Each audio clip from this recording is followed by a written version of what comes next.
Okay, today in social studies, we took notes high school style where I lecture and teach you things and then you write the notes down. So if you're absent, you missed the lecture, so here's the lecture.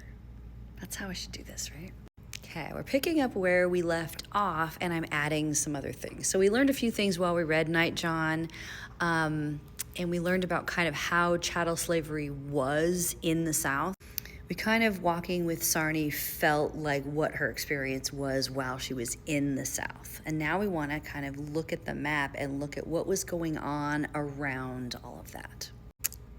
Here are the bullet points that we covered, and I'll go through each one of the things and you write down something underneath that. So first we're starting with just what was going on in the South. Let's just remember what was going on. So I'm using my big map. We got the South here. We got the North here. We're a little bit over here in the New Louisiana Purchase part. In the South, the economy was mostly farming, cash crops, big plantations. We're going to imagine that Waller's plantation and Sarni were right here. And then outside of that, there were other plantations and other big plantations, and slavery was accepted in all of this area. During the novel, she talks about how, by the end of the book, she'd only seen 3 people try to gain their freedom by running away, and only one made it, and the other 2 were basically tortured. Knowing that that's kind of, she's right in the middle of that. She even said, like, I've heard of going north and being free, but I don't know what north is. I don't know what free is. It's not really something to know. It's something just to hear, like birds or like wind. Right? So I picture her and others like her as an analogy in this little blow-up lifeboat in this vast ocean with no paddles. Like, there's land. You know that there's something better than your situation. You know there's somewhere to go. You don't have the tools to get you there, and you don't know what direction to go, and there's not a lot you can do. Add, if you even try or you think about trying, you'll be tortured on top of that. I mean, it's amazing that anybody ever escaped ever, right? So this book probably takes place in the 1830s, 1840s, and we'll learn that in the 1850s there was a thing called the Fugitive Slave Act, which is a law that said that anyone who escaped could get caught by any U.S. citizen, and if they caught them, they needed to send them back to the South. It was the law, making it harder to escape. But also, although slavery existed with other ethnic groups, at this time in history, it is enslaved African people. And so the Slave Act also made it so any freed Black people might be accused of being a slave. It just made everything much, much harder. One thing to remember is that they had all those things in place that we talked about in the book to keep people down, to keep people here, to keep people silenced, to keep people enslaved.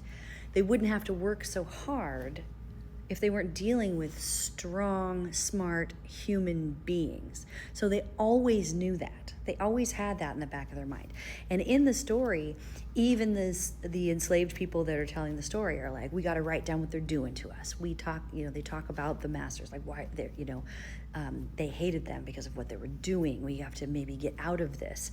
There was never a time where these human beings were like, I don't know any better. Like that was never a thing. It was a constant state of small rebellions, big rebellions, knowing this was wrong. And the enslavers knew it was wrong. The enslavers knew it was wrong too, and that's where we're going today. So back to the map. The South's economy was large plantations, cash crops mostly. Northern economy was manufacturing, the factories. They're making, they have the interchangeable parts now. They're making stuff. One of the things is clothing that they're making in those factories. And at this time, the cash crop that's growing is cotton. We talked about the cotton gin and how that could have replaced some slave labor, but instead it increased slavery because it made it so they could plant more cotton. So cotton is coming from here. all across the United States, no one really needed to plant cotton because it was coming from here. But who relied on that to make clothing? The North, the Midwest, everywhere. It's all coming from here. By a certain time, 2/3 of the world's cotton came from here. So this is how not only the South is making money, but all of America is making money. All America is benefiting from that economy that's happening in the South. And who do they depend on in order for that to happen? Enslaved people. If they abolished slavery and freed the slaves, the economy in the South would crash, but also the economy in the United States would crash. So when people say America was built by African Americans, that's kind of true. So stop for a moment and write something down about the South and the economy of the U.S. benefiting from the Southerners' plantations. And now we go to the yeoman farmers. So yeoman farmers were small land-owning white farmers that usually farmed the land with their families. They farmed for themselves a variety of things. They maybe farmed to sell those to local businesses, small-time farmers. And they were all over the South and the Midwest and a few in the North. Yeoman farmers didn't typically have slaves, mostly because they couldn't afford to buy an enslaved person. Every once in a while, they would have one or two enslaved people helping out with them, but typically no. But it wasn't so much that they were against slavery. A few of them may have been abolitionists, but as the question comes of why didn't the yeoman farmers help end slavery, or why weren't they motivated to stop the plantations maybe? One was they were too big. Two, if they tried to, they would be going up against the rich and powerful plantation owners. And another part of that was that they were white, and so they were safe. To reach into danger to help someone out of it, that takes a lot. And it's easier not to do that. Now, there were some abolitionists that did try, at least help the enslaved people escape.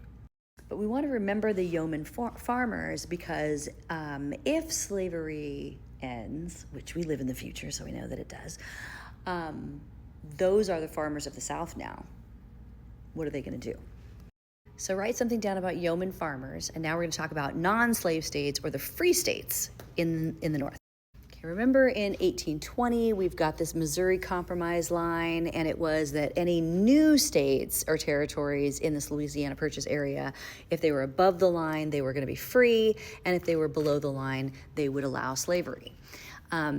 This part, though, we've already got some slave states up here, but we talk about how, and then the rest of them were free states, which is an easy way to look at it for 8th grade. But I think it's important for you to know that they did still have people who owned enslaved people in the North here and there, and they did something called gradual emancipation. So they said, we're eventually going to abolish slavery here in the northern states, but not just like that. We've got to do it slowly. And part of that was for economic reasons. So here's something that came up in class that we talked about. This nation is considered a Christian nation. That is the predominant religion that is practiced in this nation at the time and still today. I don't know a lot about other religions, but I do know a bit about Christianity, having lived here.